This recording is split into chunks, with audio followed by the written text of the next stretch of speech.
शुक्रबार राति करिब 10 बजेसम्म को बाहिर निस्किन्छ भनेर टेलिभिजनको डिस्प्ले लगायत अनलाइनको दुनियाँमा धेरैजना मानिसले हेरिरहेका थिए।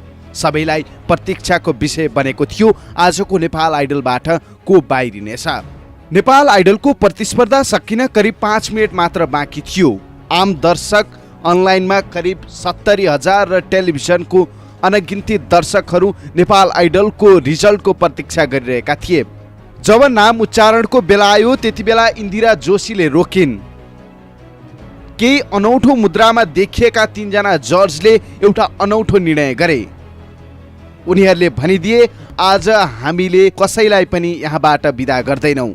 नेपाल आइडलले आज अचम्मको निर्णय गरेको छ।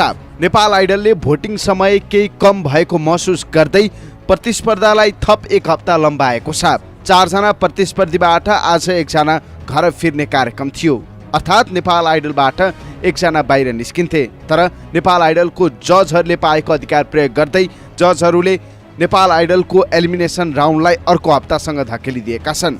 यो सँगै नेपाल आइडल आयोजकप्रति केही उपसङ्ख्या पनि गर्न थालिएको छ। सामाजिक सञ्जालमा नतिजा घोषणा नभएपछि विभिन्न खालको टिका टिप्पणी सुरु भएको छ। नेपाल आइडलमा आजसम्म करिब 37,20,280 भोट आएको थियो। धेरैजनाले यसलाई नेपाल आइडलको व्यावसायिक कार्ययोजना भनेका छन्। नेपाल आइडलको एक दिनमा करिब 37,20,280 भोट झरेको छ। यही हिसाबले अनुमान गर्ने हो भने अबको 7 दिनसम्म भोट गर्दा करिब 2 करोडको हाराहारी भोट नेपाल आइडललाई जानेछ। त्यसैले नेपाल आइडलले आर्थिक रूपलाई बढी प्राथमिकता दियो कि भन्ने पनि बहस सुरु हुन थालेको छ। सामाजिक सञ्जालमा नेपाल आइडलको पछिल्लो निर्णयको विरोध हुन थालेको छ। त्रिभुवन पौडेल लेख्नुहुन्छ सब एसएमएसको कमिसनको खेल थुक्क लेख्नु भएको छ। यस्तै चित्त बुझेन नेपाल आइडल यो अधिकार प्रयोग गर्ने टप 3 मा होइन भनेर लेख्नु भएको छ सुमन मिश्राले। यस्तै कमिसन खाने दाउ हाइट भनेर रुद्र श्रेष्ठ मगरले लेख्नु भएको छ। आइडल आइडल आइडल फेसबुक मिडियाहरूमा हेर्दा सुन्दा दिगदार लागेको यो व्यापार र स्थानीय चुनावमा केही फरक देखिएन।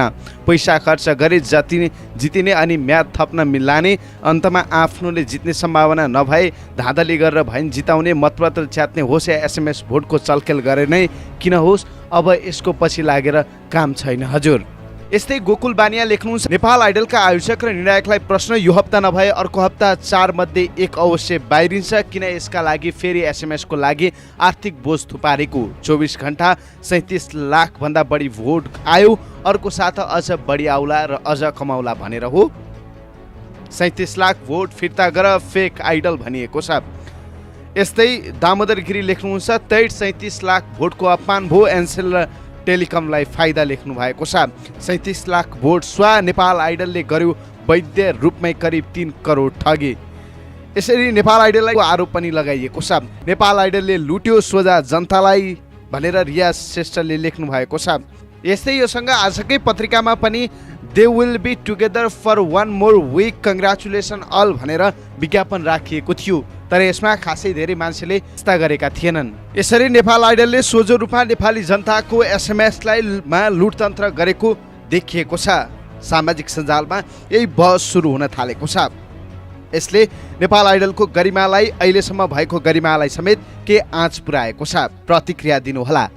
यद्यपि यसरी नकारात्मक तरिकाले सँगै एउटा पोजिटिभ तरिका आफ्ना प्रतिस्पर्धीहरूलाई भोट गर्ने समय थियो त्यो केही कम भएको महसुस भएका कारण पनि यो गरेको हुन सक्छ।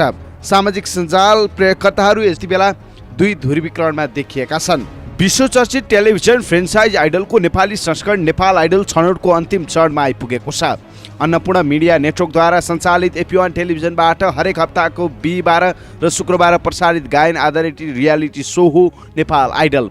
लुकेर रहेका गायन प्रतिभालाई स्टेजमा ल्याउन गाउन सक्ने र पहिचान दिन देशका प्रमुख सहर नेपालगञ्ज, बुटोल, नारायणगढ, वीरगञ्ज, विराटनगर, पोखरा र काठमाडौँ अडिसनबाट छनौट गरिएका 151 जनाबाट प्रताप दास, सागर आले मगर, निशान भट्टराई, बुद्ध लामा टप 4 नेपाल आइडलको प्रतिस्पर्धामा छन्। गाला राउन्डको टप 4 को रिजल्टले मुटु धड्किरहेका बेला शुक्रबार एलिमिनेसन डे भए पनि कुनै प्रतिस्पर्धी बाहिरिएनन्। बिहिबारको सो हेरेर विश्वभरका दर्शकले 37 लाख बढी भोट गरेका थिए। आयोजकले अर्को हप्ता मात्र 4 प्रतिस्पर्धीबाट 3 बनाउने बताएको छ। नेपाल आइडलले यसलाई मुनाफाको लागि यो समय बढाएको आरोप लगाएका छन्। यो सँगै हजार सपनाको एउटै मञ्च नेपाल आइडल बनिसकेको छ। विभिन्न खालका नकारात्मक टीका टिप्पणी गरे पनि हजारौं मानिसहरूको सपना बनेको छ नेपाल आइडल। नेपाल आइडलका उत्कृष्ट 7 मध्ये एक प्रतियोगी बाहिरिनेवाला थियो। गाला राउन्डको त्यो तीव्र प्रतिस्पर्धा हेर्नको मुटु धड्किसकेको थियो। भिडेको हाल के होला? 37 साउनको यो रोमाञ्चक भिडन्तमा पर्मिला राई, सागर आले मगर, प्रताप दासले गाए उकालीमा जाँदा जाँदै दाइने परे बर। सांगीतिक माहौलको एकैछिनपछि पर्मिला राई नेपाल आइडलबाट बाहिरिएको घोषणा भयो। दर्शक झुमिरहेका पर्मिलाको स्नेहमा दर्शकको आँसु बग्न थालिसकेको थियो। मञ्चमा रहेका सागर र प्रताप त रुनै थालिसकेका थिए। आइडलको टप 6 बाट बाहिरिएका सुरज थापा भन्छन्, लामो समयसँगै बस्दा हामी एक परिवार चाहिँ भइसकेका छौँ। आजको दिन पनि एकजना छोडेर जानेछ भन्ने अनुमान गरिएको थियो।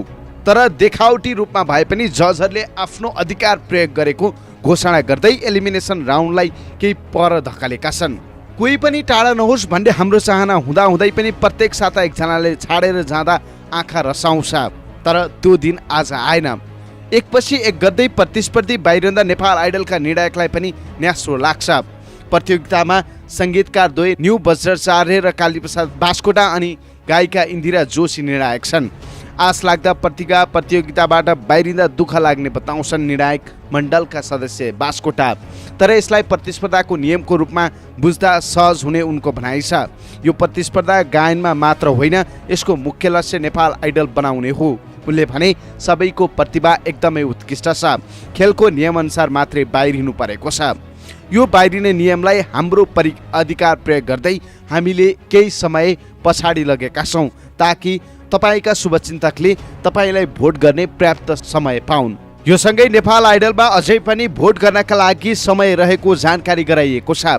सम्पूर्ण साथीहरूले आफूलाई मनपर्ने प्रतिस्पर्धीलाई भोट गर्न सक्नुहुनेछ।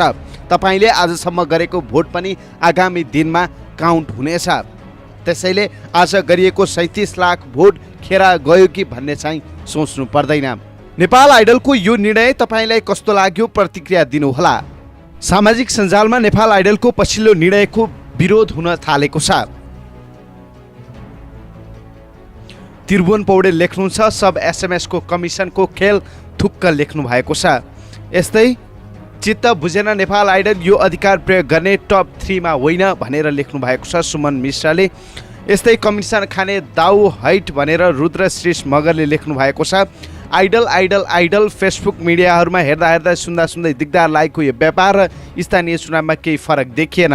पैसा खर्च गरे जितिने अनि म्याद थप्न मिलाने, अन्तमा आफ्नोले जित्ने सम्भावना नभए धाँधली गरेर भइन जिताउने, मतपत्र च्यात्ने होस् या एसएमएस भोटको चलखेल गरे नै किन होस्, अब यसको पछि लागेर काम छैन हजुर।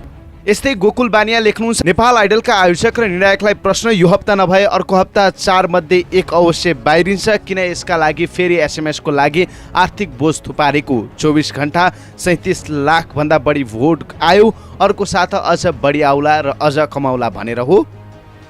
37 लाख भोट फिर्ता गर फेक आइडल भनिएको छ।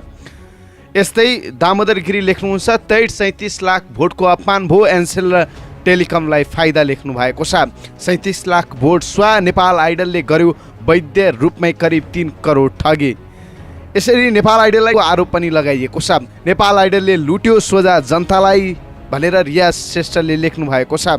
यस्तै योसँग आजकै पत्रिकामा पनि they will be together for 1 more week, congratulation all भनेर विज्ञापन राखिएको थियो। तर यसमा खासै धेरै मान्छेले यस्ता गरेका थिएनन्। यसरी नेपाल आइडलले सोझो रूपमा नेपाली जनताको एसएमएसलाई लुटतन्त्र गरेको देखिएको छ। सामाजिक सञ्जालमा यही बहस सुरु हुन थालेको छ। यसले नेपाल आइडलको गरिमालाई, अहिलेसम्म भएको गरिमालाई समेत के आँच पुर्याएको छ? प्रतिक्रिया दिनुहोला।